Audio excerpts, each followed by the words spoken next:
Monster Hunter games have always really intrigued me.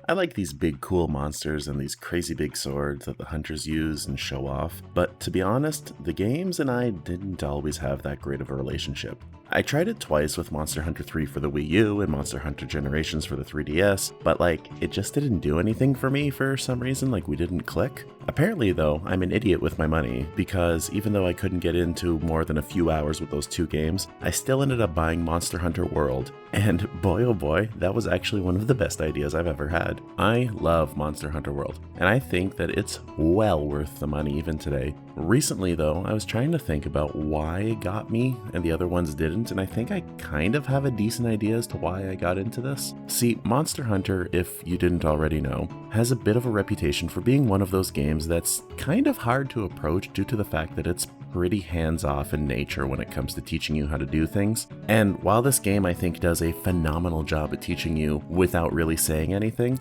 it does have a really hard time in other areas where it does a horrendous job with just a ton of hand-holding. But I want to focus more on the monster side of this and how it does a really good job at teaching you without saying anything, and not the part of this game that's just a massive slog as you walk around listening to a tutorial. So when you start off Monster Hunter World, the first thing you notice is that this game is crazy cinematic, which is a ton of fun, and you spend a ton of time going through a character creator. You make someone with a big head and whose hair is certainly an homage to a boy genius, and then you're off. The game has a bit of a slow start at this point, and like a baby, it's got to teach you how to walk before you can run. But man, it's so much hand holding. I get it, you want to get the basics out of the way, but man, this is the bare minimum, climbing and walking that people should already kind of know how to do, I think, in a game, and that really doesn't need this long of a tutorial to teach you how to do. And it gave me a bit of buyer's remorse when I first got the game because I was worried that my entire trek would be like this. But luckily, once you get past the tutorial, you get to get your hands dirty after picking a weapon that looks the most like a weapon that the main character from The Force Unleashed would use.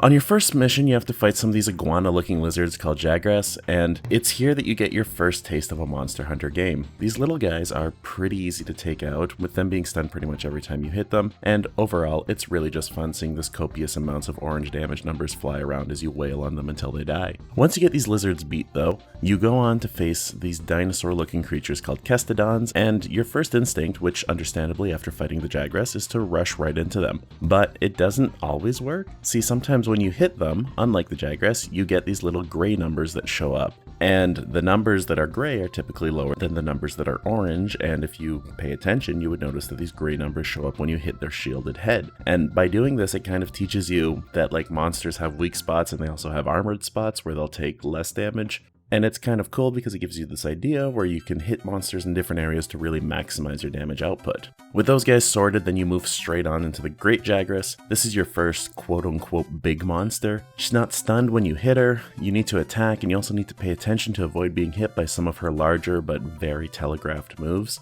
And this kind of just helps you teach how to deal with a big monster, looking for those signs of attacks and whatnot. And overall, it's a pretty fun, but albeit simple, beastie to fight. It's a really good introduction, and I think at the end of the day, by this point it should leave you wanting to fight more. Now that you've fought somebody who seems strong, you have less fear of this unknown against bigger creatures. With the Great Jagras defeated, your next target is Kulu-Ya-Ku, who's this really derpy bird with this gimmick of picking up a rock to defend themselves. And despite being derpy and kind of funny looking, this monster does a pretty good job, I think, at teaching you with the rock, because the rock itself works as a shield, but it's a temporary shield. Like I said, his gimmick is that he digs up this rock, or sometimes a pot, but he uses that as both a weapon and a shield, which is really cool because it shows you this kind of shift in monsters' attacks that they can do. And it also makes it harder to attack Kulu-Ya-Ku up front because of the shield. But interestingly with this Chocobo wannabe is that you can wail on the shield anyways, and eventually he'll drop it. And listen, I'm pretty stubborn. I'm not going to try to do anything other than wail something at the front, so of course that's about the main way that I fight him. And this teaches the player though that these shielded areas aren't always just a permanent shield, and that they can be broken to expose a weakness, which I think is really cool. And then on top of that, you get to see something that you would have seen also while fighting the Great Jagras, but in my opinion it's much more apparent here, which is that you're able to break parts of the monsters, like how you're able to bust up the feathers on Kulu's head. And even though you might not know exactly what that means while you're playing the game, it's a pretty good indicator that you're doing some pretty decent amount of damage at the very least. The last quote-unquote intro monster that you're given before you're thrown into this massive world of Monster Hunter World is Pukei-Pukei, who's the first monster that really starts to kind of ramp things up. Pukei is a little bit faster, and he gives a bit of less time to telegraph his attacks, so you need to kind of stay on your toes with him, but at the same time it uses everything that you've learned up until now. He's also got this really long, colorful tail that he'll use to sweep away at you if you're not careful.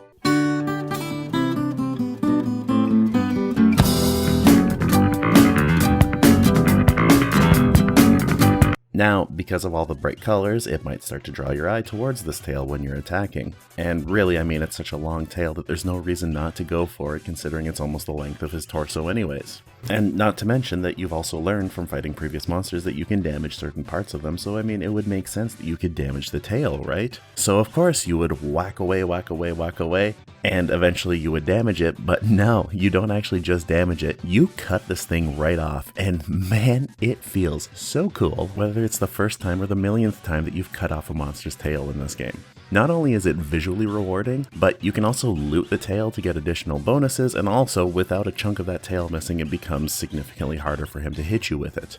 It's pretty awesome, honestly. Not to mention with Pukei, there's other important lessons that you learn while fighting him, such as the fact that when you're on a hunt, you'll rarely be the only person out there, as inside of this massive forest and these other lands that you'll explore, there's always other creatures roaming around, which is made clear by this big fire-breathing T-Rex named Anjanath, who will appear during the fight. On top of Anjanath being there, Pukei also deals with this elemental damage being poison, which gives you a lesson that some attacks can really suck if you get hit by them, like being caught inside of a poisonous cloud only to slowly lose health due to the afflicted status, and then only to rub salt into your wound. Anjanath doesn't leave, but instead teams up with Pukei and then knocks you down onto the ground on what's like your third hunt of this game, and I swear, I'm not bad at this game, it's just, that's how Monster Hunter goes, because if you let your guard down and you get cocky thinking that you're fine, there's a good chance that you're going to get carded. The important bit though here, of course, is just to get back up and finish the job, regardless of the fact that this stupid T-Rex is now eyeballing you. Of course, Pukei is just another step that you need to take, but with him out of the way, you've basically got every skill needed to understand how to hunt monsters,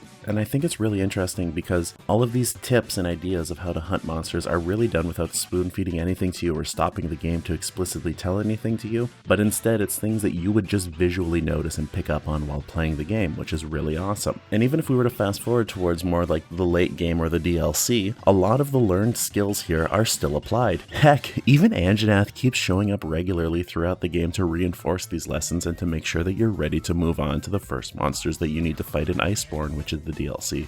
And honestly, Anjanath does demonstrate everything that you've learned with previous encounters really well.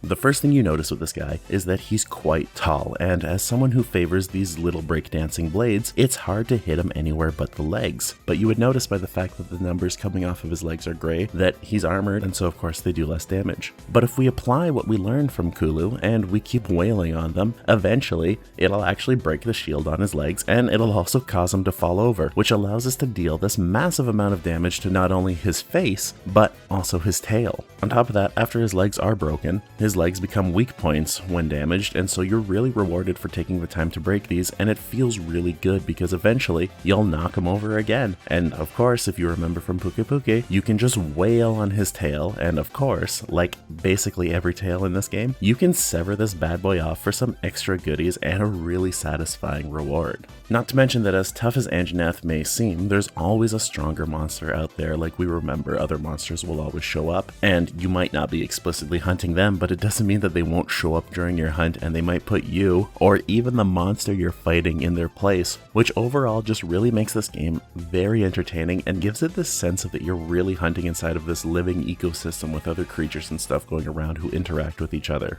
Plus, I mean, it's very cool when a monster fights with you instead of against you and beats up your target for you. Overall, Monster Hunter World is just this really fun game, and I hope I managed to kind of get my ideas across as to why I think that they did a really surprisingly good job at catering to these earlier weak monsters by giving them more of a purpose rather than just simply being small beasts for you to defeat before you get into the bigger guys, as they teach you kind of the core basics of hunting that applies to basically every hunt. And once you have those fundamentals down, the big part is just to learn monsters' movesets and then also to just get good at dodging and that kind of stuff, which I think is really interesting. Heck, I didn't even get to talk about things that I enjoy in this game like the armor customization or the massive weapon trees. And you know what? With Anjanath beaten, let's actually just take a look at the armor that we can build with his parts.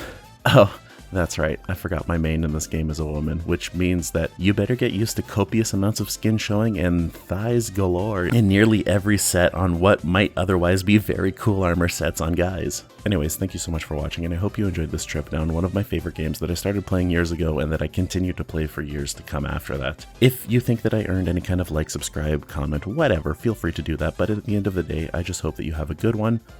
Also, by the by, I just dig the Kirin beta armor, despite how stupid it looks. It's pretty awesome. For some reason, it just really appeals to me. Is Pukei-Pukei.